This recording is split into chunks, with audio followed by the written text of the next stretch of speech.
വളരെ സിമ്പിൾ ആയിട്ട് നമുക്ക് ഇതേപോലെ കൊണ്ടുവന്ന് നമുക്ക് ബാത്റൂമിലേക്ക് വളരെ ഈസി ആയിട്ട് ഓടിച്ച് നമുക്ക് ഇറക്കാൻ പറ്റും. അങ്ങനെ കൊണ്ടുപോവുകയാണ് ബാത്റൂമിലേക്ക് നമ്മൾ ഇങ്ങനെ കൊണ്ടുപോകുന്നു. നമ്മൾ ബാത്റൂമിലേക്ക് എത്തിയേക്കുവാണ്.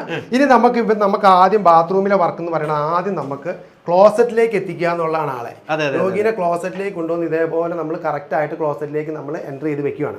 അതിനുശേഷം ക്ലോസറ്റിന്റെ ഹൈറ്റ് അനുസരിച്ച് നമുക്ക് ഇതിനെ പൊക്കണമെങ്കിൽ നമുക്ക് ഇതേപോലെ പതുക്കെ പ്രസ് ചെയ്ത് കൊടുത്ത് പൊക്കണമെങ്കിൽ പൊക്കാം.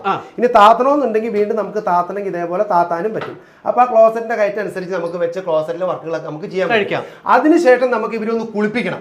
ഈ ബാത്റൂമിൽ തന്നെ ഇതേപോലെ തന്നെ പതുക്കെ പുറത്തേട്ട് എടുത്ത് കൊണ്ടുവന്നിട്ട് ഇങ്ങനെ ഇരുത്തിയതിന് ശേഷം ഇവരെ നമുക്ക് ഷവറൊക്കെ എടുത്തൊന്ന് കുളിപ്പിക്കണമെങ്കിൽ ഈസി ആയിട്ട് ഇതേപോലെ എടുത്ത് കുളിപ്പിക്കാം. കുളിപ്പിയിലൊക്കെ എല്ലാം കഴിഞ്ഞ് ബാത്റൂമിലെ എല്ലാ വർക്കും കഴിഞ്ഞതിന് ശേഷം നേരെ നമ്മൾ ഇതേപോലെ മേളിലേക്ക് വീണ്ടും സിമ്പിളായിട്ട് നമ്മൾ ഈസി ആയിട്ട് കൊണ്ടുവരുന്നു. അപ്പം നമ്മൾ ബാത്റൂമിലെ വർക്കെല്ലാം കഴിഞ്ഞ് കുളിപ്പീരെല്ലാം കഴിഞ്ഞ് രോഗിനെ നമ്മൾ ഇങ്ങനെ കൊണ്ടുവന്ന് നമുക്ക് വളരെ സിമ്പിളായിട്ട് പഴയതുപോലെ തന്നെ കൊണ്ടുവന്ന് നമുക്ക് ആ ഒരു അവസ്ഥയിലേക്ക് കൊണ്ടുപോകും. എൻ്റർ ചെയ്യണതിന് പിന്നെ കട്ടിലിന്റെ ഹൈറ്റ് നമ്മൾ നോക്കണം. പൊക്കി കൊടുക്കണമെങ്കിൽ ഇതേപോലെ പതുക്കെ നമ്മൾ ചാമ്പി പൊക്കി കൊടുക്കുക. പൊങ്ങിയതിന് ശേഷം നേരെ നമ്മൾ കൊണ്ടുവന്ന് അവിടെ ഇരുത്തി കട്ടിലേക്ക് കൊണ്ടുവന്നു. പഴയ പൊസിഷനിൽ വന്നു. വീണ്ടും നമ്മൾ പതുക്കെ താത്തി കൊടുത്തു. അതിനുശേഷം നമ്മൾ ഇത് ലോക്ക് തന്നെ പിന്നെയും ചെയ്യണം അല്ലേ. ലോക്ക് ചെയ്ത് കൊടുത്തു കഴിഞ്ഞതിന് ശേഷം നമുക്ക് പഴയതുപോലെ തന്നെ ഒരു സൈഡിൽ അകത്തി കൊടുക്കുക. ആള് ഫ്രീ ആയി. അതേപോലെ തന്നെ എന്ത് പെട്ടെന്ന് ഈ ഒരു പരിപാടിയിലെ ലോക്ക് ചെയ്തു.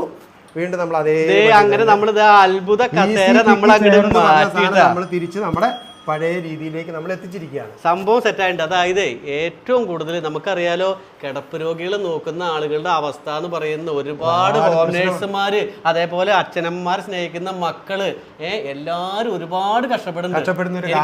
അയ്യോ അത് ശരിക്കും പറഞ്ഞ അനുഭവിക്കുന്നവർക്ക് അതിന്റെ ബുദ്ധിമുട്ട് അറിയില്ല. പക്ഷെ ചിലര് എന്താ പറയാ നല്ല സന്തോഷത്തോടു കൂടി തന്നെയാണ് നോക്കുന്നത്. ഞാൻ നേരത്തെ പറഞ്ഞ പോലെ നമ്മുടെ ഒക്കെ വീടുകളിൽ മിക്കവാറും ഒരു കിടപ്പ് രോഗി ഉണ്ടാവട്ടെ. ഈ കിടപ്പ് രോഗികളെ നോക്കുന്ന ആളുകൾക്കാണ് ഞാൻ ഒരു സല്യൂട്ട് കൊടുക്കുന്നത്. കാരണം നമുക്ക് ആ ബുദ്ധിമുട്ട് നന്നായിട്ട് അറിയാം.